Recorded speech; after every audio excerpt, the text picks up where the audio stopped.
Ξεπροβοδίσαμε τα φορόλ, περάσαμε στη δεύτερη ώρα της εκπομπής. Και στην άλλη άκρη της τηλεφωνικής γραμμής ακούσαμε έναν άνθρωπο που πριν πολλά χρόνια, το θυμάμαι στο ράδιο πώς είναι, στον Imagine, αλλά και στο ράδιο Αρβίλα, να μιλάμε γι' αυτό και να δείχνουμε το γλυπτό του. Εν τω μεταξύ, άρτια αφιχθείς από το Μόναχο και βλέποντας όλα τα γλυπτά και έχοντας όλα αυτά μέσα στο στομάχι μου, ξέρω πολύ καλά τι θα πει συμβολισμός και πώς. Και ειδικά όταν είναι ένα γλυπτό το οποίο σου μιλάει. Γιατί αυτό σου μιλάει. Κυρίες και κύριοι, φίλες και φίλοι, καλημερίζουμε τον Αναστάσιο Νυφαδόπουλο. Βρίσκεται στην άλλη άκρη της τηλεφωνικής γραμμής και είναι ο άνθρωπος, ο γλύπτης που έφτιαξε το γλυπτό Η Κρίση. Το είχαμε δείξει. Η Κρίση είναι, να το περιγράψετε λίγο, Αναστάσιε. Ναι, Γιάννη. Στο γλυπτό βλέπουμε έναν άνθρωπο έτοιμο να πηδήξει από έναν οικονομικό δίκτυ που καταραίει, συντρίβοντας τη βάση του.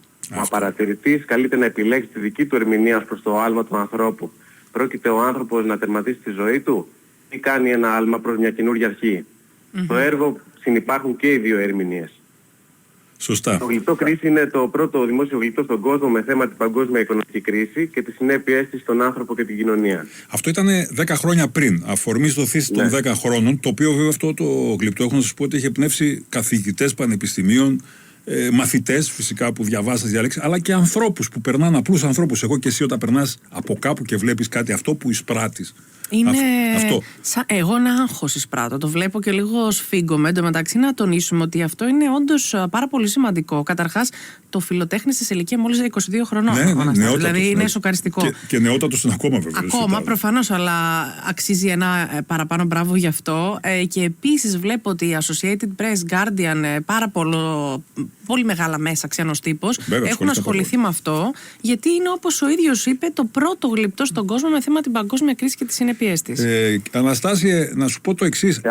Σε αυτό που είπε η Άννη, ναι, αν μου επιτρέπεις, Γιάννη, βεβαίως, η αφήγηση μιας για αυτό το γκόμπο που ένιωσε, σε αυτό το σφίξιμο, η αφήγηση μιας αρνητικής εμπειρίας μπορεί να οδηγήσει σε θεραπεία, καθώς επιτρέπει την ελεύθερη έκφραση των καταπιεσμένων συναισθημάτων. Όπως τα γλυπτά για τη γενοκτονία των ποντίων, από όπου και κατάγομαι από την πλευρά του πατέρα μου, κρατούν τη μνήμη ζωντανή για αυτό το τραγικό γεγονός, έτσι και το γλυπτό Κρίση διατηρεί τη μνήμη όσων βιώσαμε κατά τη διάρκεια της παγκόσμιας οικονομικής κρίσης. Αυτό ακριβώς, και τώρα μέσα από το γλυπτό δημιουργείται ένας διάλογος γύρω από καινούργια κέρια ζητήματα που έχουν δημιουργηθεί από την κρίση, ενδεχομένως από τον κορονοϊό και όλα αυτά τα σύγχρονα. Μάλλον αυτό θες να κάνεις. Αυτό δεν γυρεύεις τώρα να κάνεις, αυτό το διάλογο με το κοινό.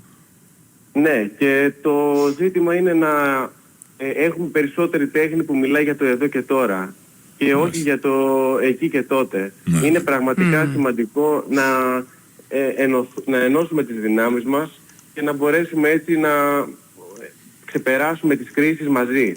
Γιατί θίγει τα σύγχρονα προβλήματα, έχεις πολύ δίκιο, γιατί συνήθως η τέχνη έχουμε συνηθίσει να αφορά άλλες εποχές, που πολύ σημαντικό και αυτό, δεν το συζητάμε, αλλά πόσο σημαντικό είναι και το σήμερα, αυτό που ζούμε όλοι μας, ειδικά η νεολαία που αυτή τη στιγμή όλοι το νούμερο ένα πρόβλημα, και σε έρευνες που διάβαζα και έλεγε οι millennials, να το πούμε πώς είναι τέλος πάντων οι γενιές και τα όνοματα, και Gen Z και τα λοιπά, όλα τα νέα παιδιά, το νούμερο ένα πρόβλημα, έλεγε μια έρευνα που διάβαζα, ποια είναι η κρίση. Είναι η κρίση. Δηλαδή, γεννηθήκαμε μέσα στην κρίση. Δεν πρέπει να υπάρχει και τέχνη σε αυτό το πλαίσιο. Ο Αναστάσιος σίγουρα έχει να μας πει περισσότερο. Απλά θυμάμαι τώρα τελευταία που είχα δει ένα γλυπτό επάνω σε ένα παγκάκι που υπήρχε μόνο μία θέση και δεξιά και αριστερά υπήρχαν δύο άνθρωποι που κοιτούσαν το κινητό τους και ο γλύπτης είχε αποδώσει όλο αυτό τη μοναχικότητα και το.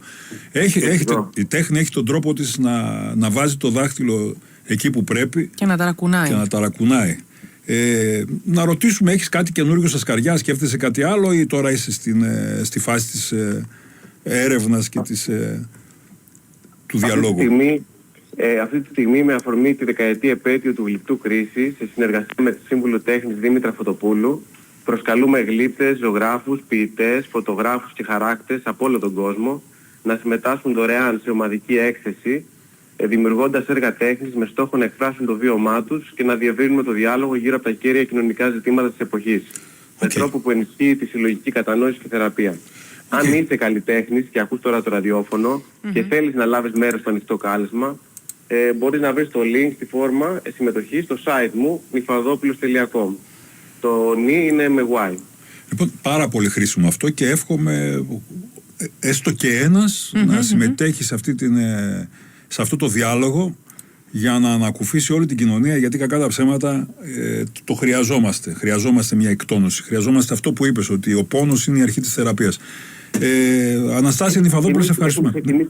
Έχουν ξεκινήσει ήδη οι συμμετοχές. Έχουμε ήδη λάβει αρκετές συμμετοχές, γιατί παίρνει αρκετή δημοσιότητα από τα μέσα το event που διοργανώνουμε με τη Δήμητρα, και πιστεύω ότι θα καταφέρουμε να πετύχουμε κάτι πολύ σημαντικό με αυτό, κάτι ενωτικό.